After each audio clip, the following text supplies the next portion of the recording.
Howdy, folks. High value DMD. Don't just give me your subscription, but please let me earn it. Let me earn that like and let me earn that comment. If you don't know who I am, I'll be graduating as a dentist here in just 2 months. And on this channel, I like to talk about things such as finance, relationships, career, things of that nature.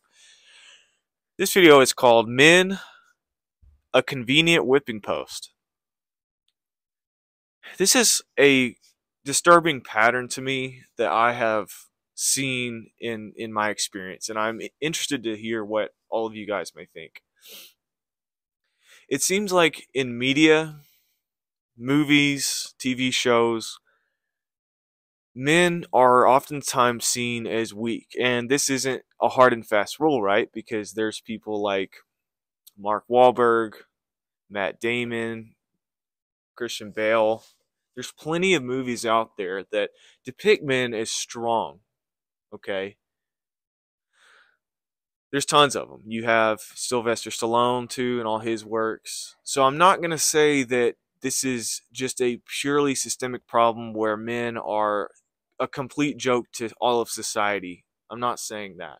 You know, Dwayne The Rock Johnson, and yeah, I could go on and on. There's strong dudes out there that are depicted. But there is a weird relational dynamic I see amongst modern men today in relationships. And here is a small example that will maybe help you depict my experience. I was at a wedding once, and at this wedding, there's the MC, or I don't know, how would you call him, the DJ type of guy who ran the order of the after party of the wedding.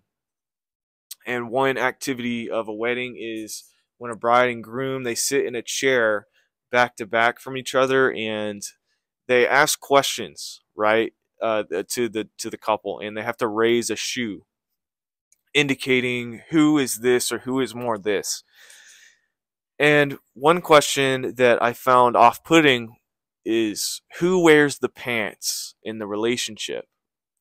And my friend, this young fellow, he actually just pointed to her straight up. He pointed to his wife. Oh, she's got the pants in the relationship. And then, of course, everybody at the wedding sort of laughs, like, ha ha ha. That, you know, people say happy wife, happy life. I've seen my professors at school tell one of my friends, oh, just do whatever she says and you'll be fine. What's with this? Like, why? Why is this? What happened to equality? What happened to simply just treating each other with respect? Each having a voice, but the man leading, the man doing the hard things, making the hard decisions, going out in the rain to jumpstart the car, the man leading, right? Leading the family, but consulting the wife, treating the wife with utmost respect. Where is that type of equality, right? Why are men in marriage context, why are we seen as a whipping post? You know, just an easy joke, a butt of a joke to beat up on. And I've talked to my fiance about this phenomenon before, and in our relationship, we want to both be respected. Bottom line, right? And I would never make a joke about, in my relationship, about me being in control or me bossing around, you know, or I'm the you know, the lead dog or whatever.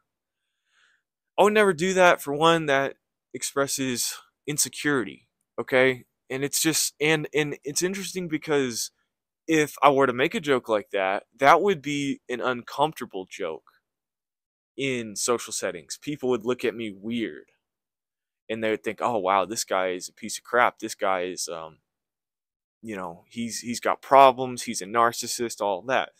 But if a woman were to make that joke about a man, about their husband, about their boyfriend, everybody would laugh, and it would be this gleeful little cute thing. And yeah, it but it's weird because the feminist movement right? You have first, second wave feminism and all this. First wave was in what, 1909? I forgot when women got the right to vote, right? So women got the right to vote. I agree with that. Later on, men went to go fight in Japan and Germany, Pacific Germany, all that, right? Women had to work some, so they went to work. That was more common, right? 50s, 60s, right? You see women from secretary, maybe they start going to college a little bit more into the 70s and all this, and it's common and accepted for women to choose to work. I have no problem with that.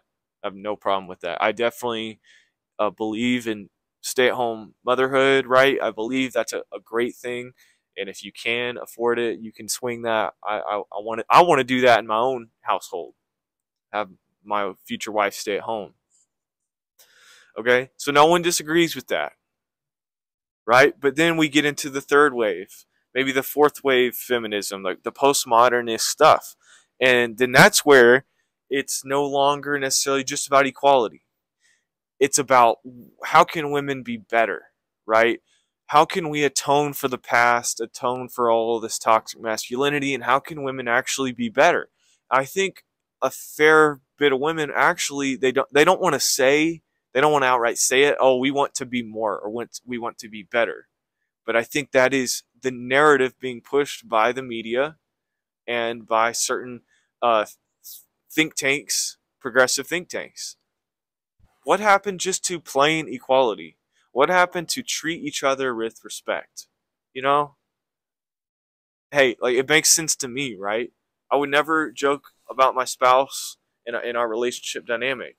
We've already outlined it, we've talked about it, and she wants me to be a leader. She wants me to step up because I know for a fact she would be miserable if I was this lazy dude that didn't get off the couch to do anything. Hey, like I cook for my fiance. I've done things like that for my fiance. And I expect when we have a home together that she will start to grow into those roles, right, and do those things. But also, it's going to be incumbent upon me to provide, right? She's going to work early on before we have children, but it's going to be incumbent on me to provide, to protect, to maintain things around the house, right, and to make sure the cars are all working properly, and go do these hard things, right? That's what I think a man is supposed to be. And we respect each other, we love each other, we love our differences, and we embrace our similarities. And that is a godly, loving relationship. No one is domineering over the other person, right?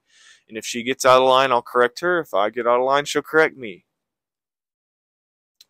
It makes so much sense, but I feel like this is just another thing that's been co-opted by our culture, and I think myself, I want to try to be a good, positive example wherever I go into, wherever I step into.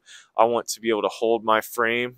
I want to be, how do I say, a flat affect towards any jokes that are demeaning to men, that are putting down on men, right? Another thing too is like, it's kind of a weird thing to say, but no, I won't go there. But you know what I mean. Like, I'm not going to entertain jokes. I'm not going to laugh at jokes that demean men, because I would expect the same from jokes that demean women. So I think that standard needs to be held, and I hope to maybe affect some change in that area, and and maybe people will see me and say, "Oh, that is manhood, right?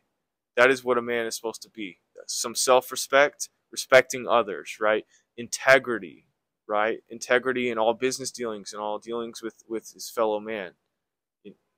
Professionalism, right?